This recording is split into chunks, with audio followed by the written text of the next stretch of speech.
Hi, everybody, and welcome to episode number 393 of For Immediate Release. I'm Shel Holtz. And I'm Neville Hobson. A new type of influencer is emerging, the jinfluencer, a hybrid of journalist and influencer in the evolving media landscape. The term jinfluencer, starting with a J, not a G, reflects the trend of influencers taking on roles traditionally held by journalists, driven by the challenges of wider media distribution and the rise of platforms like TikTok. Will journalists be replaced by influencers? We'll discuss this emergence and what it means for communicators next. In an article in The Drum, the author Paul McIntyre, founder of the Here Be Dragons agency in London, notes that the media landscape has become fragmented, catering to niche interests and moving away from mainstream outlets.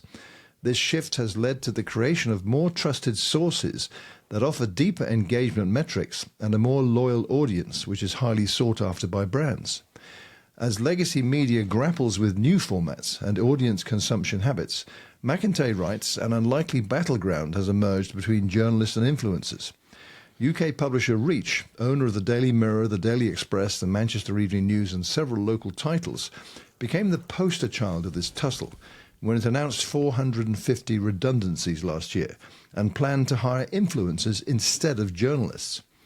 However, McIntyre raises concerns about whether influencers can uphold journalistic standards, such as presenting balanced news stories and conducting substantial interviews. The ethical responsibilities that come with journalism, such as conveying the truth, are areas where influencers may fall short compared to trained journalists, he says. Despite these concerns, the reality is that traditional journalists are facing competition from jinfluencers who are capturing the attention of audiences and advertisers alike. McIntyre suggests that the media industry should adapt to this change by embracing vertical media formats, as exemplified by TikTok's experimentation with longer-form vertical content, including documentaries. For communicators looking to connect with jinfluencers, the call to action is to think vertically and be open to bringing craftsmanship to non-traditional formats. As the media landscape continues to evolve, it's crucial for communicators to recognize the influence and reach of jinfluencers and to consider how they can engage with those new figures in the world of media and journalism. Shel, what's your take? Well, how much time do we have? Go ahead. I have a big take. First of all, I don't want to sound like the get off my lawn guy, but I do have a degree in journalism. I went to school for 4 years to get a degree in journalism, and influencers don't know what people who have studied journalism know.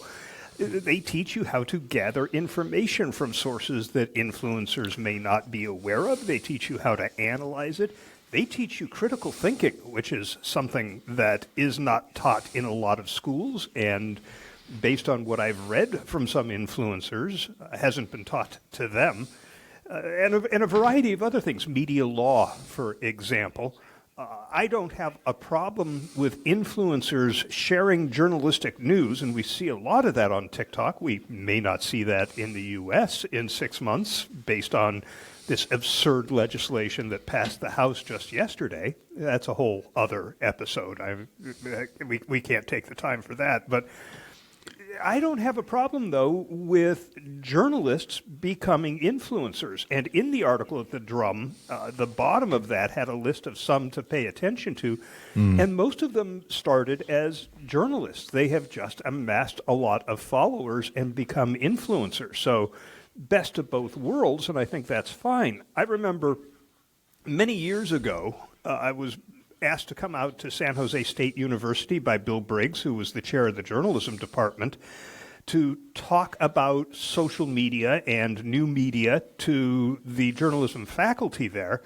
And one of the questions was, what aren't we teaching that we should be? And my answer was entrepreneurialism, because being a newspaper reporter, which was a noble and profitable career when I graduated from journalism school, is a little more dicey these days. So people who want to be journalists need to know how to reinvent themselves. You had people who started blogs in the early days of blogs. podcasts. Now we have newsletters.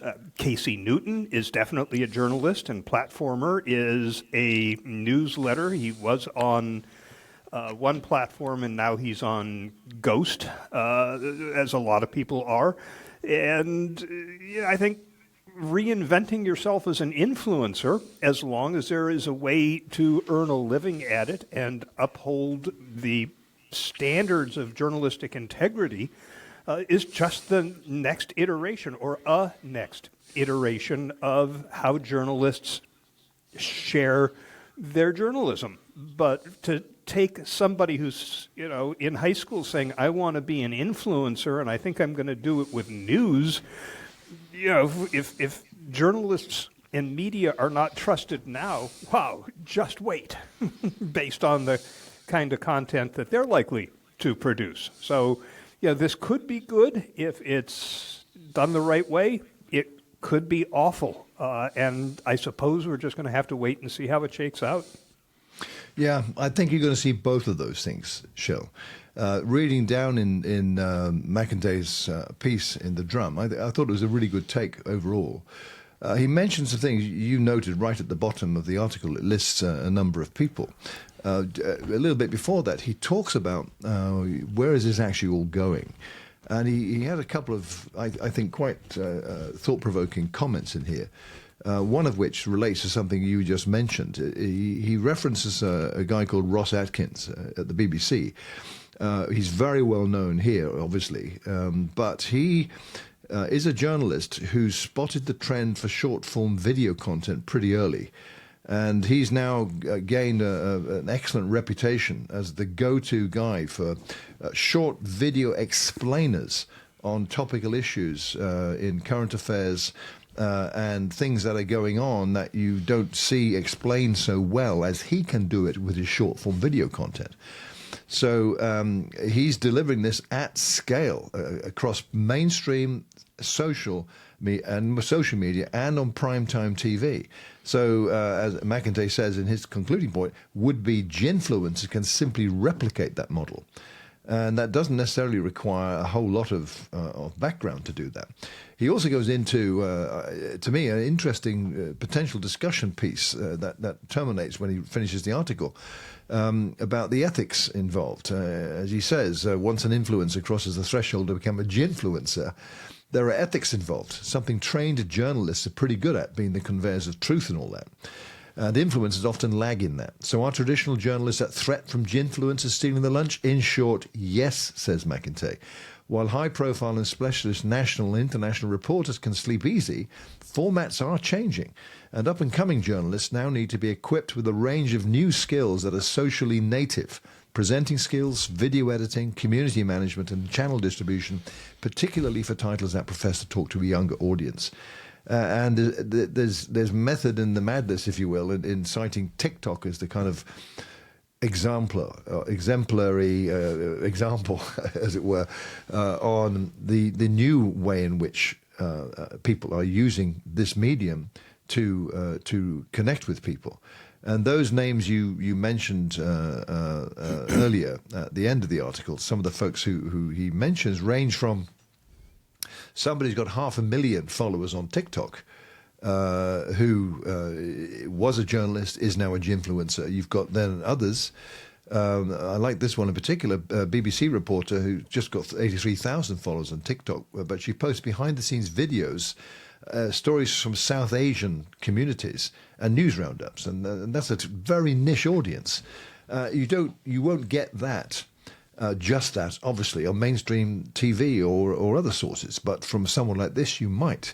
And this is, to me, a small example, but a very good one of why TikTok is assuming such great importance. And of course, in the US, that's a very topical issue, given what's happening in the US Congress at the moment with regard to TikTok. So here there's equal concerns being raised, politically connected with regard to the role of the Chinese government and all that. But this presents a good example. And TikTok's not the only game in town, but it's the most prominent one, I think.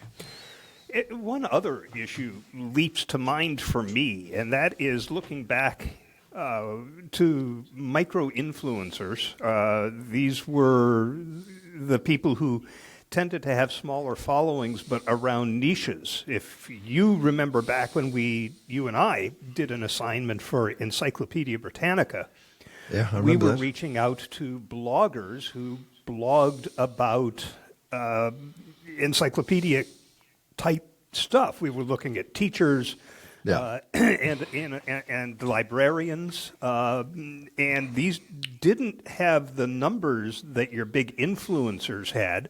They had much smaller audiences, but these were people who trusted these folks because they were experts in their field, and it seems to me that they would be primed to become jinfluencers because if they understand the fundamentals of good journalism, then they can report on what's going on in their field, and then their label just changes from micro-influencer to jinfluencer. Yeah, I get that. That makes a lot of sense. I think it's worth mentioning, because we said at the beginning we would, what communicators need to do about all this. And I did like this short list, really, of what McIntyre presented at the end. How should brands behave in this new distribution model? I'm not going to read them all out. We've got a link to the article in the show notes, but there's one that struck me. Expand your remit with influencers, he says. Look at influencers as another media space. How can you get creative with them? Can you bring them in earlier during your campaign planning rather than just amplification? They can be partners, creators, investors, and more. Now, that's not particularly revelationary type of comment. To me, it's utter common sense that you've got a media group here that you need to connect with and engage with. I did like the first one he mentioned. This is a little kind of off the wall. Shun the press release, he says. Consider breaking your news via a single well-informed jinfluencer instead of mass media. There is bravery in allowing someone else to own your narrative the narrative of your communication, and authenticity is the prize at stake. That's a very succinct and very insightful comment, I think. And one that I'm not sure I 100% agree with, considering we just distributed a press release today, and we have already had a call from one of the leading trade publications looking for more details about it. And we know that if it gets written in that trade publication, it will be seen by people that we are trying to reach. I don't think it's an either or, as Mitch Joel would say. It's along with.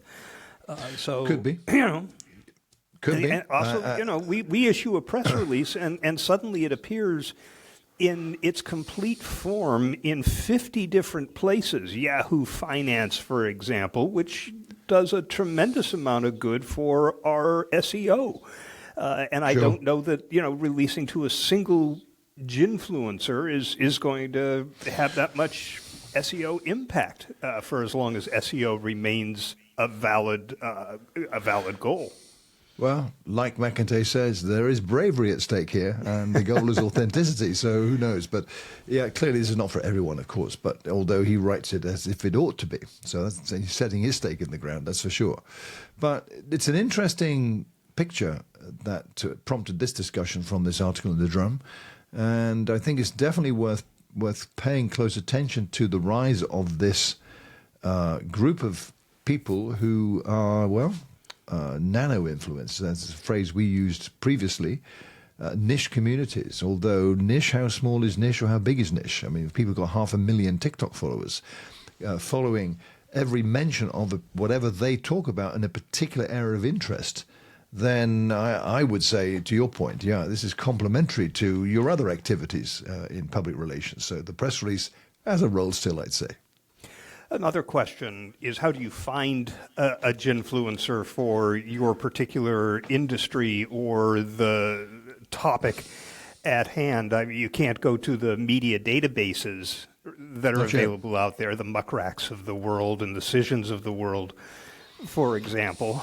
So at some point, I would hope that they would be identified and categorized and searchable. So, one more thing to keep in mind. And, the other thing that we could do, frankly, is create our own jinfluencers for our industry, to reach out to people that we know and say, hey, this is a a burgeoning field. It's prospectively a lucrative field. Consider this, and we will feed you our best news to share. That's often how things start, small like that. But to your point about Cision, particularly, well, if anyone from Cision is listening to this episode, we'd love to know what plans you have to include Jinfluencers Heidi, you listening to in this your one? data sources. Heidi Sullivan, you listening? That'll be a 30 for this episode of For Immediate Release. And before I stop recording, I have to tell you that I have not seen your audio level moving at all. I didn't notice last time whether it did or not. Well, I can see hear you fine. I see it on my screen. It's been moving constantly the whole time. Okay, do you see mine moving? I don't see yours at all. It's just me. It's all I see on the screen. Okay, then that's got to be 'Cause I'm the what guest. it is you can only I'm see the your guest. own. All right. Yeah. I will But stop. that shouldn't be. I mean, you should be.